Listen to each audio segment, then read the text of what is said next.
Welcome to village cooking style. இன்னும் நம்ம சேனலை சப்ஸ்கிரைப் பண்ணாதவங்க சப்ஸ்கிரைப் பண்ணுங்கள். இன்றைக்கி நம்ம பார்க்க போகிற ரெசிபி டேஸ்டியான சன்னா சுண்டல். வாங்க அதுக்கு தேவையான பொருட்கள் என்னென்னு பார்க்கலாம். இங்கே நான் ஒரு 250 கிராம் அளவுக்கு சன்னா எடுத்து வச்சுருக்கிறேன். அதை 3 டைம் நல்லா கழுவி வாஷ் பண்ணிக்கிறேன்.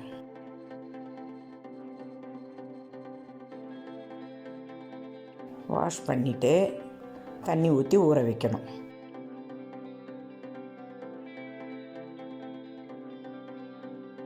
இது குறைஞ்சது ஒரு 4 மணி நேரம் ஊறலாம். அதுக்கு அதிகமாக கூட ஊறலாம். மினிமம் ஒரு 4 மணி நேரம் ஊறணும். ஊறின பிறகு நம்ம குக்கரில் வச்சு 3 விசில் விடணும். 3 விசில் விட்டு அந்த சன்னாவை நம்ம வேக வச்சு எடுத்து வச்சுக்கணும். இங்கே பாருங்கள், நான் ஒரு பிளேட்டில் எடுத்து வச்சுருக்கேன்.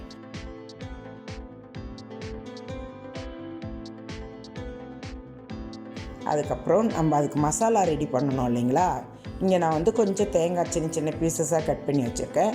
கொஞ்சம் சோம்பு, 3 வரமிளகாய், கொஞ்சம் வெங்காயம் கட் பண்ணி, ஒரு வெங்காயம் எடுத்து சின்ன சின்ன பீசஸாக கட் பண்ணியிருக்கிறேன். கொஞ்சம் கறிவேப்பிலை, கொஞ்சம் மல்லித்தழை வச்சுருக்கேன். இதுக்கு தேவையான பொருட்கள். இப்போ நம்ம ஒரு ஜார் எடுத்து அந்த சோம்பை போட்டுடணும். வரமிளகாயும் சேர்த்து விட்டுடணும். சோம்பு, வரமிளகாய், வெங்காயம், கட் பண்ணி வச்சுக்கிற தேங்காய், இது 4த்தையும் போட்டு நம்ம இதை அரைச்சிக்கணும். நல்லா கொஞ்சம் தண்ணி விட்டு அரைச்சிக்கணும். விழுது மாதிரி அரைச்சிக்கணும். இதை நம்ம இப்போ நான் அரைக்கிறேன், பார்த்துக்குங்க.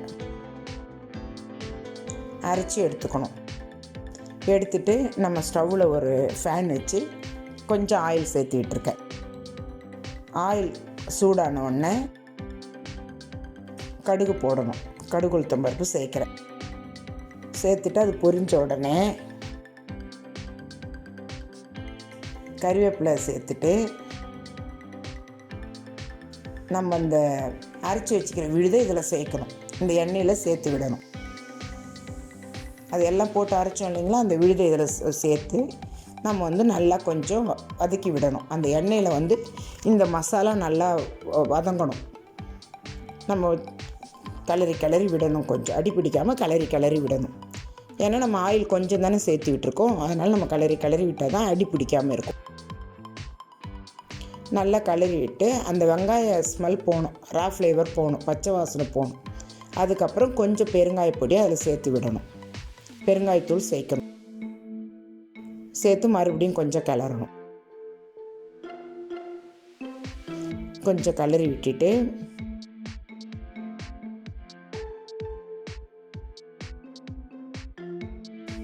அதுக்கு பிறகு நம்ம அந்த சன்னாவை சேர்க்கணும். அந்த சுண்டலை இதில் சேர்த்து நல்லா எல்லா இடமும் இந்த மசாலாவில் சுண்டல் மிக்ஸ் ஆகணும். நல்லா கோட்டிங் ஆகும்.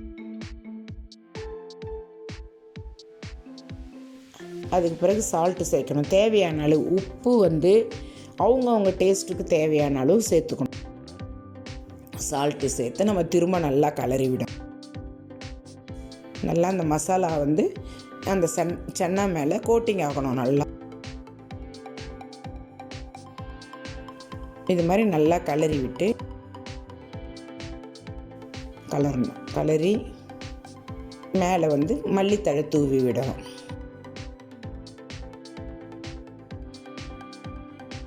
மசாலா சுண்டல் ரெடி. இந்த மசாலா ரெடி பண்ணி இந்த சன்னா மசாலா சுண்டல் செய்கிறது ரொம்ப நல்லாயிருக்கும், டேஸ்ட்டாக இருக்கும். நீங்கள் ஒரு முறை ட்ரை பண்ணி பாருங்கள். உங்கள் ஃபீட்பேக் என்னன்னு சொல்லுங்கள். இந்த வீடியோ உங்களுக்கு பிடிச்சிருந்தா லைக் பண்ணுங்கள், கமெண்ட் பண்ணுங்கள். மறக்காமல் உங்கள் ஃப்ரெண்ட்ஸுங்களுக்கு ஷேர் பண்ணுங்கள். இன்னும் நம்ம சேனலை சப்ஸ்கிரைப் பண்ணாதவங்க சப்ஸ்கிரைப் பண்ணுங்கள். தேங்க்யூ.